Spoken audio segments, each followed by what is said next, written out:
Hi everybody, today I'm going to be making my own custom pond. If you don't know what pond is, it is a type of semi-hydroponic system used for plants. It's very similar to LECA. There is a specific brand out there that creates pond called Lechuza Pond. They are really well known in the plant community, but it is just very difficult in the US to get it, and it is very expensive for a bag. So since it is my first time, I figured I would just try to make it myself. I watched a few videos on how to make it, seen some Facebook posts, and it seems like it's very simple to do, so I wanted to try it out today. I was actually able to find all of the ingredients easily on Amazon. The first thing that I purchased actually was this volcanic rock mix. If you can see here, specific product was mentioned several times, so I figured I would try this one. It already has a bunch of different types of lava rocks already in it, so it makes your life a little bit easier apparently. I will put all the ingredients up on the screen so you can take a look, but apparently all you really need is lava rocks, zeolite, and pumice. So this has a little bit more, but it seems like it's okay. And the second item I purchased was this pumice right here. And the reason I purchased this specific brand was just because I had seen it on Facebook, so I just went ahead with the things that I saw. So off camera, I went ahead and rinsed the pumice and the volcanic mix already. Both products were actually really dusty, so I recommend that you wear a mask when you're pouring it and you're rinsing it, because it was so dusty and it took so long to rinse it all out. So yes, I just rinsed them both in a strainer until it rinsed clear, and after that I just poured them in a container and I mixed it up. This is what it looks like when it's rinsed and mixed. I actually went ahead and added some charcoal in here as well. I don't think it's necessary, but I like the effects of charcoal, so I figured why not add it in. But this is what it looks like. So yeah, it was really easy. You just mix it all up and rinse it till it's clear, and that's basically it. So this is the pond that we're going to use. I know a lot of people actually put in slow release fertilizer in their pond. I'm actually not going to do that today. I've talked about why I don't use slow release fertilizer before. It's just not for me. I prefer to use a liquid fertilizer that I just pour into the water. So when I pot everything up today, I'm just going to add some liquid fertilizer water into it as well. So it'll basically be like the same thing. Also on hand, I do have some pre-rinsed LECA. I have LECA just because I've seen some people put LECA at the bottom of their container for extra drainage. So what I'm going to do today is I'm going to pot up 4 different plants in no drainage, and I'm going to do 2 of them with just the pond and then 2 of them with the LECA at the bottom, just so I can see the difference of how it is and see how I like it more. I'm very familiar with using no drainage for plants and keeping LECA at the bottom, so I know that it definitely does work. So I will definitely be trying that out as well. So for the plants I want to pot up, some are rooted and some are lightly rooted or not rooted at all, because I kind of want to see what the difference is and how this works. So what I have here is a slightly rooted Anthurium crystallinum. It's been just growing in water. It's doing really good. I chopped it from my mother plant crystallinum a little while ago, and she's now putting out these roots. And I'm just gonna put it in this glass container here like this. All of the glass that I'm using today is actually just from the Dollar Tree. If you don't know about the Dollar Tree, they have some really nice like glass like candle holders, and they're super popular in the plant community, and they're like $1 or $1.25 now. But yeah, they're super cute. I love them for the non-drainage, and they're like really like good like quality, and they look just super cute like in your like cabinet and everything. So I have that plant. I actually have a fresh cutting of a Syngonium albo here. It has a little tiny aerial root here. I want to try the Syngonium albo because they're really easygoing, so I'm not really worried about this plant. I feel like it's going to be fine. So I have this guy. I have a little cutting of a variegated Bromar right here. I actually just cut 3 pieces of the mother plant for this one yesterday, and I just have the propagations just in perlite for now, but I want to try this one in pond. And then the last plant is actually this Hoya. This is a Hoya fungii.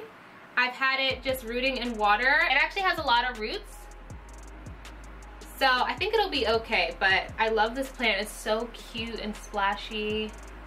So pretty. Alright, so I'm just going to start with the Anthurium crystallinum. And if you're not familiar with how to pot up your semi-hydroponics plant, the easiest way to do it is fill your container about halfway, put the plant, and then cover it, and then just add about like 1/3 of water or a little bit more depending on the plant. It's very easy to do, and I've demonstrated how to do it in my last repot video, so if you want to check that out as well. So I have the pon here. Like I said, this is pre-rinsed. It's ready to go. For this specific plant, I'm actually going to do a leca layer at the bottom of this one.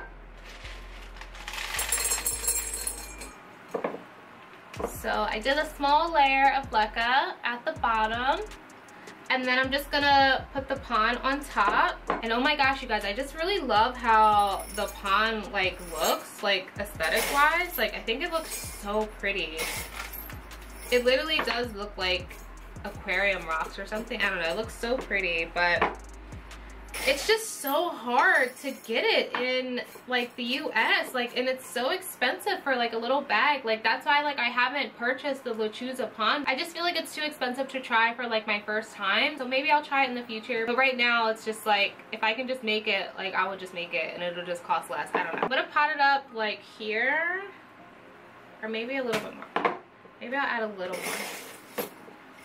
And what I was told from my friend Rhiannon, who is like semi-hydroponics queen now, she told me to make sure I put the roots like on the side where I can see it through it, just so I can keep an eye on them. So I'm just gonna do that. So I just put it on the side, kind of, just where I can see it. So I'm just filling it in on the top.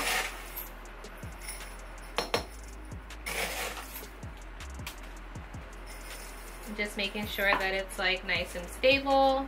I feel like you don't see a lot of people put their anthuriums in semi-hydro, and that's it. Oh, it looks so pretty. Wow. And you can see the little root there. I just have my sprayer here, and this water has fertilizer already in it. So yeah, I'm just gonna fill it with water, like about half. That should be good. And then once this dries out, that means it's time to add more water. So this is the anthurium crystallinum. Man, pon is actually kind of heavy. I don't think I would ever use pon or leca for like a really big plant, just because it's like super heavy. And also, this being my first time potting anything up in pon, I feel like you use a lot of it. Like I've already like gone through so much of this already. Okay, so the next one I want to do is the Syngonium albo. It has a giant leaf coming in. This was actually a top cut of one of my mother plants that's like getting like really large for the cabinet, so I had to cut her down. So for this one, I'm just gonna do just full pon, I think. So I'm gonna just do the same thing. Just like fill it half, and then backfill around it.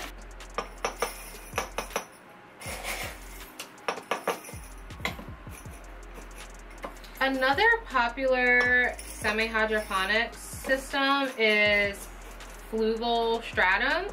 Have you guys tried fluval yet? What are your thoughts on it? I personally don't think that I will ever try fluval stratum, just because I've just heard that it's like kind of gross, and I've also heard that it like molds easily. So like, I don't know, has it molded for you guys? Like, what do you think about it? I know a lot of people actually use it to just root plants, like to start, because apparently it's not long term. I just feel like it's not for me. Like I said, I've heard that it just molds, it gets really gross sometimes. I don't know what they mean by gross, but that's enough for me to say like no. And I'm just gonna fill this one with the fertilizer water as well. Trying to not spray myself. And this one I just did about half just because it's a fresh cutting, so I want to make sure that it has some water. So this is this one. I really just love how this looks. Like, I hope it works, because I really like how this looks. I like how this looks more than leca. I just want to keep doing this with like a lot of my water pots because it just looks so pretty. But this one is done. So the next one I'm going to do is the Hoya fungii. This one does have a lot of roots. So I'm going to put it in the same little container here, just like that. I'm going to do the leca on the bottom. Like I said, I don't really think it makes too much of a difference, but I just like want to try it out. And I also like how it looks.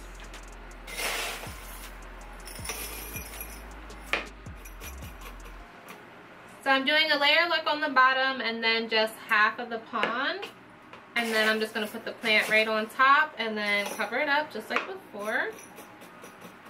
And are you guys like using pon? Do you like it? I know I've only heard like good things. Like I really haven't heard anything like bad. And then I'm just going to situate the roots on the back side so that I can keep an eye on it better. Then I'm going to just fill it in.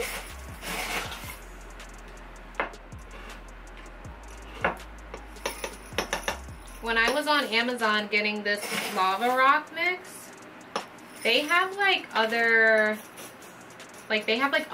types of like lava rocks as well. Like they just sell like the red one, the black one, but they actually had leca, but they had it in like these colors. Like it literally looked just like this, but it was leca, and I was like kind of tempted to get it just because of like how nice it is. I always forget that there's like different colored leca. Like you don't have to just get the brown color like this.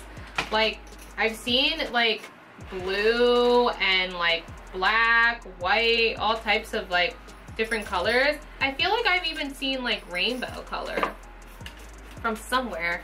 I think me and Rhiannon talked about that before. I'm already making a mess, but this is like way less messy than like soil or anything like that. You guys know I don't use like soil, but I like no mess because I am always knocking stuff over and you know. But this is how the Hoya fungi looks. It's got some new leaves coming in. This guy is done.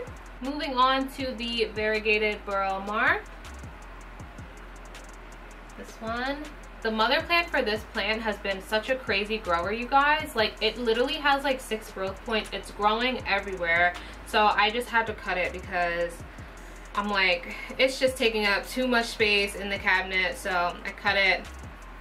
And I'll probably keep a little piece for myself, but expect to see some of these on the shop in the next few weeks. And since I did leca on the bottom for the last one, I'm just gonna do just straight up pon for this guy. And since this one is a fresh cutting, I'm gonna just make sure that I give it enough water just so the aerial root can have enough water to start. I'm gonna pot this one actually a little, maybe like a little higher. And then I'm positioning the plant so that I can see its roots in the back. So I can keep an eye on how it's doing.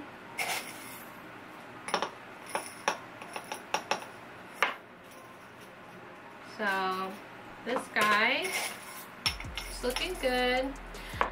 Lately I've been really liking tiny plants, like taking like really small propagations and putting them in containers like this. It just looks so cute in the cabinet. And then also, you know, you have more space for like more plants and stuff, but like I don't know, I'm just like really enjoying these little like leaves, like 2-3 leaf plants, like cuttings and stuff. It's just super cute. This is the burl mar. Has some really nice variegation, by the way. Looking really nice. You guys are also probably wondering, where the hell am I right now? This is actually my new greenhouse slash plant room, whatever you want to call it. This is something that James and I have been working on over the last few days. I will definitely show you guys what it is, how we built it, everything like that. But it's basically just a giant greenhouse that James built, and we put up shelves so that I can have everything in here for the plants for the shop. So it's basically like my own little shop, and it's actually really big, so I'm able to walk in here. He's able to be in here at the same time. It's really nice. So I do plan on showing you guys that soon, don't worry. But yes, this is my new shop space and my new recording space, so I'm so excited about it. But yes, I hope you guys enjoyed this video, and I will see you guys in my next one. Bye!